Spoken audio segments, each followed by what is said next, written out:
Yo, how's it going? I'm back in the video, and today I'm going to be talking about what the Orlando Magic should do with their #1 overall pick. Because if you are an NBA fan, you probably know the draft is right around the corner on June 23rd, and with the #1 overall pick, and the team that won the draft lottery were the Orlando Magic. So I'm going to get into pretty much their options with this #1 overall pick, and pretty much all the different directions they can go, and then I'm going to go into depth on the person I personally think they should select with the #1 overall pick. So if that does sound interesting to you in any type of way, just stick around and watch the entire video, watch it all the way through, and if you do like the point, hit the like button and subscribe button. It means the absolute world to me. But without further ado, without running on too much, let's get right into this video.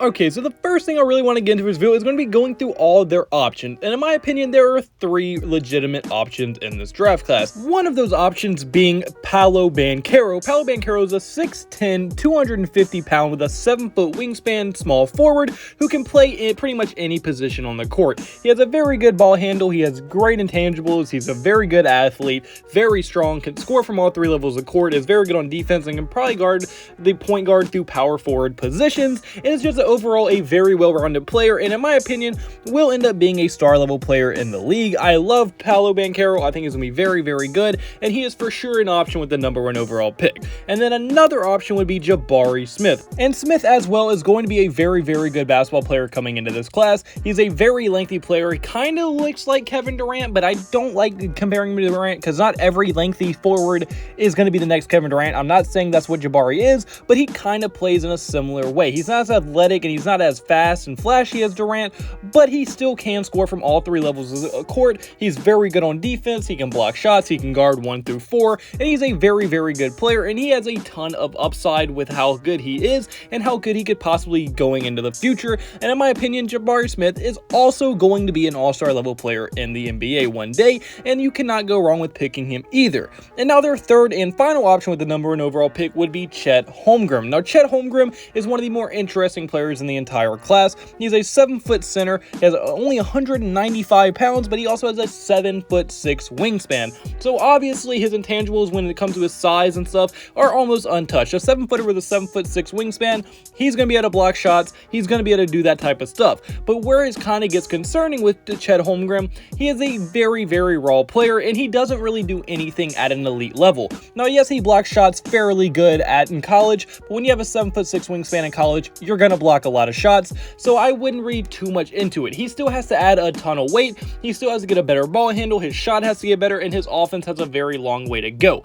But the upside with Chet Holmgren is that if he does reach his potential, you could have one of the best players in this entire draft class and a unicorn 7-footer who can dribble, shoot the ball, and do everything you need him to do. So if they were to go with Chet Holmgren, they would be drafting him on their upside and his future development and not really his immediate impact, while Paolo and Jabari Smith will probably be able to give more of an immediate impact, and in my opinion is probably 2 safer picks. But Chet Holmgren's ceiling is enough to put him in that #1 overall pick conversation with those other 2 guys as well.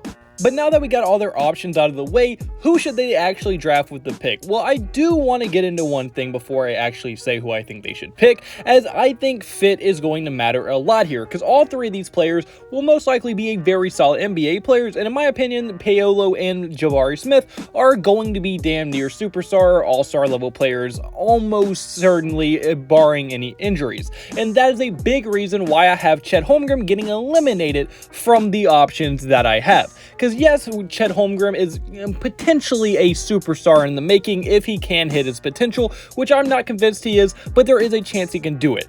I don't know if Orlando can afford to risk missing with this #1 overall pick. Orlando has been very bad for a very long time now, and if they miss on this pick, they're going to continue to be very bad for a very long time.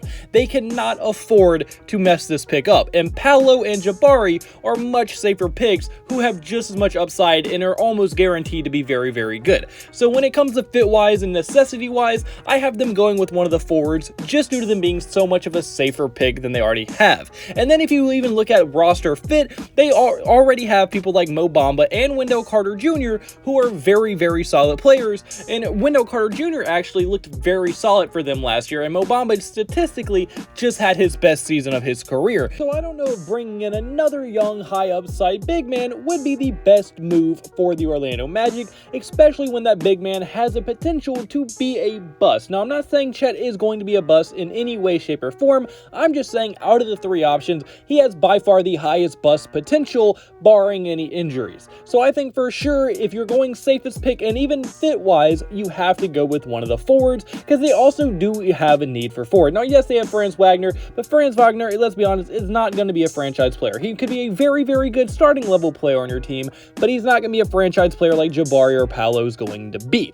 So I think for sure you have to bring it in between one of those two players, and in my opinion, only because I think he's the best player out of the two, I have Paolo Banchero going number 1 overall to the Orlando Magic. Now, the reason I have him is because, honestly, I just think he is better than Jabari Smith. Now, it's not by a lot. There's a ton of universes where Jabari Smith is better than Paolo, and is very likely and very, very realistically, Jabari could be the better player than Paolo. But in my opinion, from what I've seen, from like scouting them and looking at them, I personally think Paolo Banchero is going to be the better overall player when it comes to going into the NBA. So that's why I have them selecting him with number 1 overall pick. And I think for sure they're going to be getting a franchise superstar level player in Paolo, and they're going to be getting an absolute home run. And the reason I think this is so important for the Orlando Magic, because the Orlando Magic currently have a lot of young guys like Cole Anthony, RJ Hampton, Jalen Suggs, and all those young guards. Then you go Mo Bamba, Wendell Carter Jr., Franz Wagner, Jonathan Isaac.